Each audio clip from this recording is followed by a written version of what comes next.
সাভারের রানা প্লাজা ট্র্যাজেডির ১৩ বছর আজ এখনো শেষ হয়নি দোষীদের বিচার কাজ।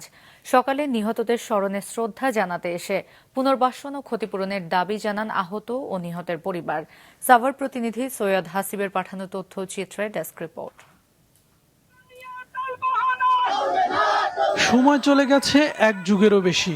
৯ তলা ভবন ধসে মিশে গেছে মাটিতে, তবুও ফিকে হয়নি স্মৃতি।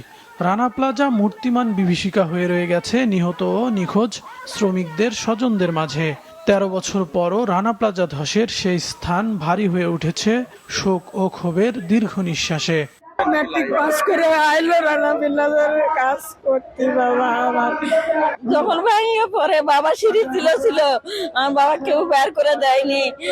সকালে সাভারে ধসে পড়া রানা প্লাজা ভবনের সামনে নিহতদের স্মরণে নির্মিত অস্থায়ী বেদিতে শ্রদ্ধা জানান স্বজন ও সহকর্মীরা। শ্রদ্ধা জানায় বিভিন্ন সংগঠনও। এরপর সেখানেই মানববন্ধন ও বিক্ষোভ সমাবেশ করেন আগতরা।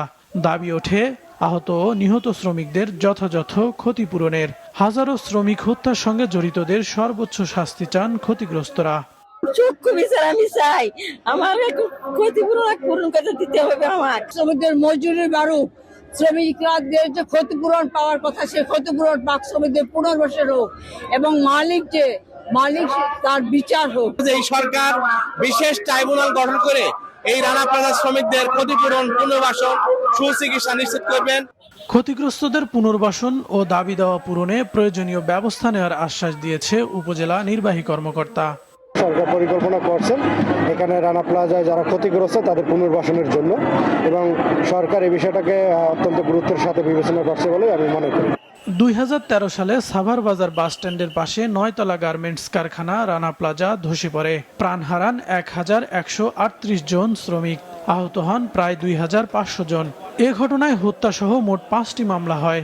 আসামি করা হয় ভবন মালিক সোহেল রানা সহ ৪১ জনকে।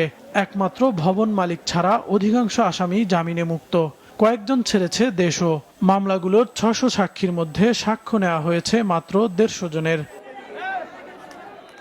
মাছরাঙা নিউজ ডেস্ক।